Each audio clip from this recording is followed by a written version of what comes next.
What's up, everybody? This is Cool Dude, and welcome back to another cool review. And today's gonna be a good review, because today we are reviewing WandaVision Season 1. I'm calling it Season 1. I'm like those people, I don't really know if this is gonna be like all the show, like if this is all we're gonna get of WandaVision, or there's gonna be a Season 2 later on in Marvel when they're starting to do more stuff. I don't know, but for now, I'm just gonna call it WandaVision Season 1, and I'm not just gonna call it WandaVision. So WandaVision Season 1. So, as a Marvel nerd, I really have the biggest temptation to like just start giving away spoilers, like, oh, spoil, because I'm so in depth with Marvel and I love everything about it. But for the convenience of this series, not only just because I don't want to spoil things, and I also just don't think that WandaVision, I mean, it's huge in terms of the MCU, but it's not like Mandalorian Season 2, where it's like the ending where it's like I feel like I have to talk about it because it's just such a big like part about why I enjoy it. Because the spoilers in this are not the only reason why I enjoy the show, so you're not gonna get. I promise I'm not gonna get any spoiler territory for this WandaVision show, because I really think if you're a Marvel fan and you want to watch, you should really watch it on Disney Plus, because it's really good. Anyway, but I'll get to that. So, basic premise about WandaVision without spoiling anything. It is what it says. It's a sitcom starring Wanda, aka Scarlet Witch, which we'll get to later in the show, and Vision, played by Paul Bettany, of course. And they're living like a perfect suburban life together, and they're married, and they're just trying their best to fit in with the neighborhood, because, one's a robot, and one's a very crazy witch, and all that stuff. It's like the hijinks ensue, of course. But as the show goes on, you start to see how this reality gets created by Wanda, and like kind of the weird things that's happening in their world, and how like this world's created, and like what's going on behind the scenes with Wanda and Vision and all that stuff. And you get to introduce some, and you even get to see some old characters that you didn't get to see a lot of in the other movies. Like there's the foil from Ant-Man and the Wasp is back. You get Kat Dennings from Thor back in the mix. So like, has some old friends, some new friends comes in, and like the rest of the show is pretty much just them trying to figure out what the hell is going on with Wanda's sitcom, how to get her out of it, and like how to free town, because basically like she's having a town in this sitcom reality, basically, without going into too much why or how she does it, because you need to watch it to understand why or how. So, the show, I'm gonna tell you this, it's gonna start off very slow, like what the hell is going on? This is not going to be too big of an issue, like, compared to, like, what it was when the show first came out, but give it some time. Like, to watch it all the way through. Like, if you're turned off by the first 2 episodes, I understand, but just give it a chance, because it's going to get better and better as we go on, because, at first it's like, like, okay, this is cool, this is funny, I like the whole, like, 40s setting and all that stuff, it's really funny, but, like, none of this is going anywhere, you know what I mean? So it's kind of similar to The Mandalorian, like, sort of, but a lot more weird and a lot more disjointed. So, like, give it a chance, and it'll get better as you go on and on and on. So, that's what I'm going to say about that. It's a lot easier to do, because the episodes are not that long, and even the finale is, like, only 50 minutes. You compare that to Mandalorian, I think the episodes are, like, 40, so that's pretty, easy to do. But, like, back when this series was first coming out, it was a lot harder to, like, stay invested, because it's, like, episodes come out week after week. But now, like, the whole Season 1 is out, so just give it a shot. Give it a shot. It's only like what, like an hour and a half, 2 hour watch of the whole season. So just just bear with it. Or if you don't want to binge watch it, you can just schedule it or whatever. I don't know what you guys do. So let's get into the pros. The pros. Great acting from everyone all around. Like, the casting is just so good. And I feel like, especially Paul Bettany, really improved his craft. No offense to your Vision fans, and all the guys are like, what are you talking about, Vision was cool. I liked Vision fine in, like, the movies and all that stuff, but he didn't really have much of a flair to me. Like, much of a personality that I could stick with. Like, he liked Wanda, he's a robot, that's it. And, his treatment in Infinity War, no spoilers here, but, like, unless you've been living under a rock, you should know what happened to Vision after Infinity War, but I won't spoil it for those of you who don't know. Didn't really help his case either. So I was really concerned that WandaVision, I was just going to be like, and then Wanda stuff I was going to like. I did like Wanda stuff, but I honestly liked Vision a lot more in this show. Like, he was very enjoyable to watch. He was funny, he could be smart, but then he was also, like, he had his own sense of wonderment. And I think the fact that he is in this reality where he can, improve his character more, I think really helped with that whole sort of thing. So yeah, the casting is really good. Another thing the show does really well is capture the feel of the sitcoms. So basically, like, as the show goes on, we go from like 60s one, we go to the 70s, the 80s, 90s, and then we go all the way to Modern Family, like that. Those kind of like 2000s shows. And I think it's really good at showing the evolution of TV. And if you stick to the end of WandaVision, you'll understand why it's such an evolution of TV style. Like, in terms of like the motive behind the backstory for Wanda, which is, I think, is really good how they tied that stuff in, because it seems kind of weird that they would do that out of the blue with no rhyme or reason. So I like the reason that they give for why it's such like a sitcom-like experience. I also like the sort of ambiguity that they start off with, because Marvel, you know, it's like all about the big action sequences and all that stuff.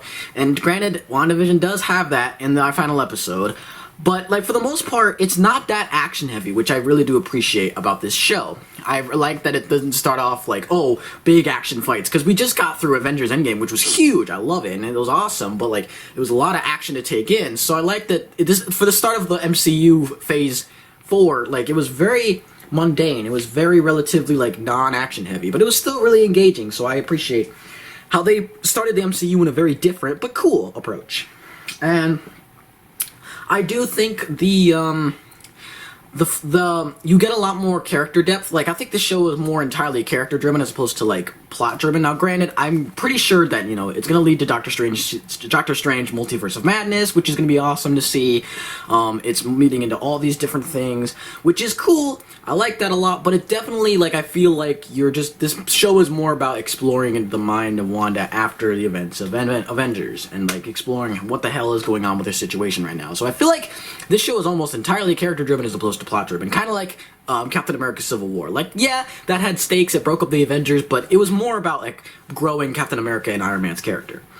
But with all the praises of WandaVision that I'm saying right now, I do think, unfortunately, it does have some problems that are preventing it from being, like, great. Like, I still like the show. It was fine. I had a great time. It was really splendid. But I do have some legitimate issues that I'd like to talk about right here. So let's get down to the cons.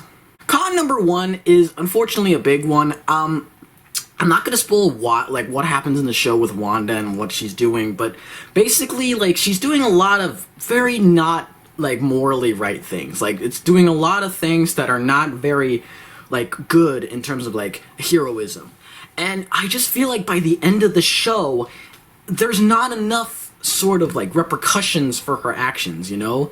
Like, I feel like she gets off way too easy. Not that I'm saying that she's, like, should be treated as a villain, but, like, they try to, like, paint her as, like, oh my god, she's, like, this epic hero, because, you know, all that stuff that's going on, but, like, if you watch the show, like, I don't think she deserved that sort of ending, you know? Like, I feel like there should be more, like, repercussions for her actions. I feel like she should have more consequences for what she did, because what she did was not right, morally. And the way the show kind of wraps up her story, it makes her feel like, sure, the people hate her afterwards, but, like, in terms of, like, actual consequence, she gets off relatively easy, which I just don't think that the show really earned that after all the crap that she just did, and all the times that they're saying that she's wrong, this is bad. And, like, sure, she defeats the villain of the show, which I won't spoil, but it is a very good twist. The villain of the show, it's a great twist, I love it. The villain is okay. Like, it's nothing spectacular. It's no Thanos, no Loki, no Ego, none of those guys. But, like, it's alright. I liked it fine. I liked her fine. But still, like, I just think Wanda got off way too easy in that sort of regard. Con number two, I feel like some of the overall payoffs to the show was kind of Like, it set up some really cool ideas, and then by the end, they just kind of, like, go nowhere with it. Like, some of the newer characters that get introduced, and one major, like, actor that plays one of the characters in the show. Won't spoil who it is, but you should probably know it. The only thing I'll say, it is a former X-Men that comes into the show. Like, it's gonna be, like, it's very promising at first, but then the payoff to his character is just it's really dumb. It leads to a very bad joke payoff. So, like, the overall, some of the payoffs with the new characters and all that, I was really not, like, pleased with that whole thing. Really, most of my issues come from the finale. Like, I think the finale was kind of very, like, very, like, really handled. Like, it was just a very sloppy finale for me. I feel like they should have ended it on a lot more, like, of a bitter note, because I feel like Wanda really didn't earn the happy ending as a superhero, because a lot of what she does in this show is not very like heroic, and yet she comes out in the show like, oh, she's so like super. Like, no, you didn't get there yet. Like,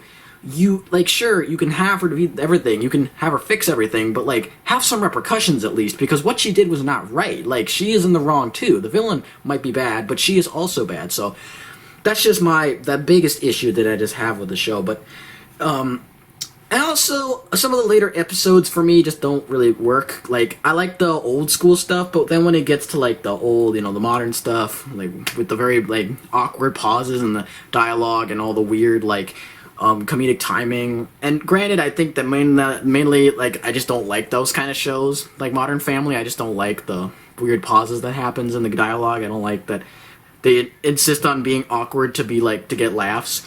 But still, I just think the later episodes are kind of eh. So overall, I think it starts off really, really promising, and the ending just kind of, it doesn't ruin the show. Like, it's in no way doesn't, like, affect the quality of the show. It's still good, but, like, I really think it should have ended on a better note. So overall, I think it's a decent start to the MCU overall, though. A bit of a sloppy ending. Some of the payoffs weren't that well packaged, but I still do think that this was a good character dive into Wanda still, even though she didn't really get off that great as a character. So overall, I'm going to give this show a 4 Mind Stones out of 5. Because it is a good show. It's really great. I don't think it was, like, the grand showstopper entrant to the MCU that I was hoping for, but, like, I'm still happy about it. Like, I still want to see more of the MCU after this show. I'm very curious to see where all this goes. Because, I mean, granted, the ending, again, is just not that well paced. You know, Wanda could have been more established better. But still, WandaVision is a good show, and I highly recommend it for any of you Marvel fans. Because it's really good. And who knows, maybe if you're like a fan of old school sitcoms, you'll at least appreciate, you know, how they film those scenes. Because it really is good. And if you look at the stories on how they, you know, got the look and the feel of all that stuff down, it's really cool. And you can really see the passion behind it. And guys, that's going to wrap it up for this review. Hopefully you guys enjoyed it. If you did, leave a like, and just let me know down in the comments what you think of WandaVision. Even if you don't know what I'm talking about with WandaVision, just leave me a comment in general. I'll be happy to read it. And until next time, guys, stay cool, and I will see you in the next video. Bye-bye, y'all.